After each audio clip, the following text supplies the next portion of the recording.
গতকালকের আনন্দবাজার পত্রিকাতে দেখলাম যে ছাত্রছাত্রী মৃতের সংখ্যা বেড়ে এখন বর্তমানে সংখ্যাটা পেরিয়েছে ৭৫। আজ অথবা আগামীকাল হয়তো সংখ্যাটা আরও বাড়তে পারে এবং প্রায় ২ থেকে ২,৫০০ ছাত্রছাত্রীরা আহত হয়েছে। মেন যেই বিষয়টির উপর কেন্দ্র করে এই তুমুল আন্দোলন সেটি হলো কোটা নিয়ে, অর্থাৎ এটাকে আমরা বলতে পারি কোটা আন্দোলন বাংলাদেশের। কিন্তু এই কোটা আন্দোলনটা হঠাৎ করে কেন ছাত্রছাত্রীরা কেন এত তুমুল আন্দোলনের সৃষ্টি করেছে, তারা ভয়ে পিছুপা হচ্ছে না, মৃত্যুবরণ পর্যন্ত করে নিচ্ছে, বন্দুকের গুলির সামনে এসে তারা সিনা চওড়া করে দাঁড়িয়ে থাকছে, গুলি খাচ্ছে, তবু তারা পিছুপা হচ্ছে না। মানে এই আন্দোলনটা এতটাই গুরুতর এবং আগামী দিনের ইতিহাসের পাতায় এই আন্দোলনের বিষয়গুলি বা আন্দোলনের নাম অবশ্যই লেখা থাকবে। এটা এমনই একটা ভয়াবহ আন্দোলন। আমি ইন্ডিয়া থেকে ভিডিওটি বানাচ্ছি, কিন্তু যখন আমি এই বিষয়টি নিয়ে একটু রিসার্চ করলাম এবং জানতে পারলাম, তারপর থেকেই আমি বুঝতে পারলাম যে ছাত্রছাত্রীদের সঙ্গে যে বিষয়টি এতদিন ধরে ঘটে আসছিল সেটা আদৌ ঠিক নয়। এবং বাংলাদেশের যে কনস্টিটিউশন রয়েছে, যে সংবিধান রয়েছে, তাতেও কোটা সম্পর্কে এমন বিস্তারিত বিবরণ দেওয়া নেই যেটা বর্তমান বাংলাদেশ সরকার পালন করে আসছে। প্রথমে যাই ঘটনার পটভূমিতে। যখন মুক্তিযুদ্ধ হয়, সেই মুক্তিযুদ্ধে অংশগ্রহণকারী যে সমস্ত বিপ্লবীরা ছিল বা মুক্তিযোদ্ধারা ছিল, যদি ঘটনাটি যদি 71-এ হয়ে থাকে, তাহলে বর্তমান 2024 চলছে, অর্থাৎ প্রায় 50 বছর হয়ে গেছে। এই 50 বছরে বহু লোক সরকারি চাকরি পেয়েছে বাংলাদেশে। এবার যারা মুক্তিযুদ্ধে অংশগ্রহণ করেছিল তাদের জন্য সরকারি চাকরি বরাদ্দ করেছে বাংলাদেশ গভর্নমেন্ট। এটা অত্যন্ত ভালো বিষয়, কিন্তু বিষয়টি তখনই খারাপ হয়ে দাঁড়াচ্ছে এবং অন্যান্য স্টুডেন্টদের কাছে হোক বা বাংলাদেশ সমাজের ক্ষেত্রে হোক এবং দেশের উন্নয়নের ক্ষেত্রে হোক, তারা যে কাজটি করছে সেটা হলো যে মুক্তিযুদ্ধের নেক্সট যে জেনারেশনগুলি আসছে, অর্থাৎ তার ছেলে অথবা নাতি নাতনি বা তার ছেলেপুলেরা, এরাও সে কোটার অন্তর্ভুক্ত হওয়ায়, যেহেতু তাদের কোনো একজন পূর্বপুরুষ সেই মুক্তিযোদ্ধার সঙ্গে যুক্ত ছিল, সেই জন্য তাদের ছেলে পুলে নাতি নাতনি এরাও বংশ পরম্পরায় গভর্নমেন্ট সার্ভিস পেয়ে থাকবে। এই যে নিয়মটা, এই নিয়মটা টোটালি একটা অপ্রাসঙ্গিক নিয়ম, যেটা বাংলাদেশ গভর্নমেন্ট পালন করে যাচ্ছে। এর আগেও এই মুভমেন্ট হয়েছিল, কোটা মুভমেন্ট।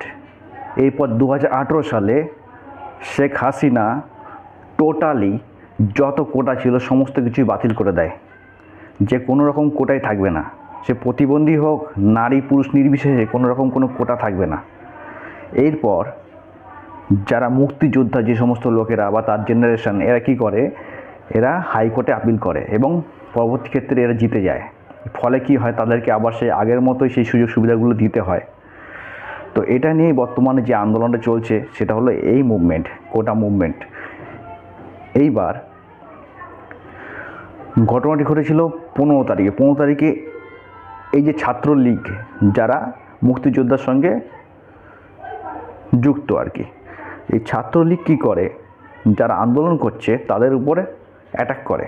অ্যাটাক করার পরে এরা যখন বেশ কিছু ছাত্রছাত্রীরা আহত হয়ে হসপিটালে ভর্তি হয়, তখন কি করে, ছাত্রলীগের ছাত্রছাত্রীরা গিয়ে রীতিমতো তাদের উপর হসপিটাল চত্বরে ঢুকেই হামলা শুরু করে দেয়। এমনকি ডাক্তার পর্যন্ত এদের হাত থেকে রেহাই পায় না। এবার যেহেতু সংখ্যাটা অনেক বেশি এই কোটা আন্দোলনের ছাত্রছাত্রীদের, তো এখানে পুলিশ এবং ছাত্রলীগ এরা বলতে গেলে প্রায় একত্রিত হয়ে এদের উপরে হামলা আনছে। এই হামলা আনার পরে কি হচ্ছে, এই পর্যন্ত খবর পাওয়া মাত্র প্রায় শতাধিক ছাড়িয়ে গেছে মৃত্যু সংখ্যা। ইতিমধ্যেই শেখ হাসিনা এমন একটি বক্তব্য পেশ করেছে, যে বক্তব্য শুনে আন্দোলনকারীরা আরও বেশি পরিমাণে ক্ষেপে গেছে। সে বক্তব্য ছিল এরকমই যে চাকরি কারা পাবে, মুক্তিযোদ্ধারা পাবে নাকি রাজাকাররা পাবে। এবার রাজাকাররা হলো সেই জাতি বা সেই জনগোষ্ঠী, হিংস্র জনগোষ্ঠী যারা হচ্ছে সামরিক বাহিনীতে ছিল পাকিস্তানের, যারা বাংলাদেশের উপর টোটালি অত্যাচার করেছে, ধর্ষণ করেছে, যত রকম অপকর্ম করা যায় সব কিছুই করেছে, তারা হচ্ছে রাজাকার। তো এখানে হাসিনা বলেছিল যে চাকরি কারা পাবে, মুক্তিযোদ্ধার লোকেরা নাকি রাজাকাররা। তো এই ঘটনাটা বা এই বক্তব্যকে নিয়ে কেন্দ্র করে আরও অনেক বড় রকম সমস্যা সৃষ্টি হয়েছে। টোটালি বাংলাদেশে এখন ইন্টারনেট পরিষেবা বন্ধ রয়েছে। জানি না এই আন্দোলন আর কতদিন চলবে। যত তাড়াতাড়ি এই আন্দোলনের পরিসমাপ্তি ঘটবে এবং একটি সঠিক পদক্ষেপ নেবে বাংলাদেশ সরকার, ততক্ষণ পর্যন্ত এই আন্দোলন চলতে থাকবে। কিন্তু এই আন্দোলনের পরিসমাপ্তি হওয়া অত্যন্ত জরুরি এবং দেখতে পাচ্ছি যে কোনো বাংলাদেশের শীর্ষ ক্রীড়াবিদ থেকে শুরু করে রাজনীতিবিদ থেকে শুরু করে কোনো ব্যক্তিবর্গরা এই বিষয়ে তেমন কিছু মতামত পোষণ করছে না।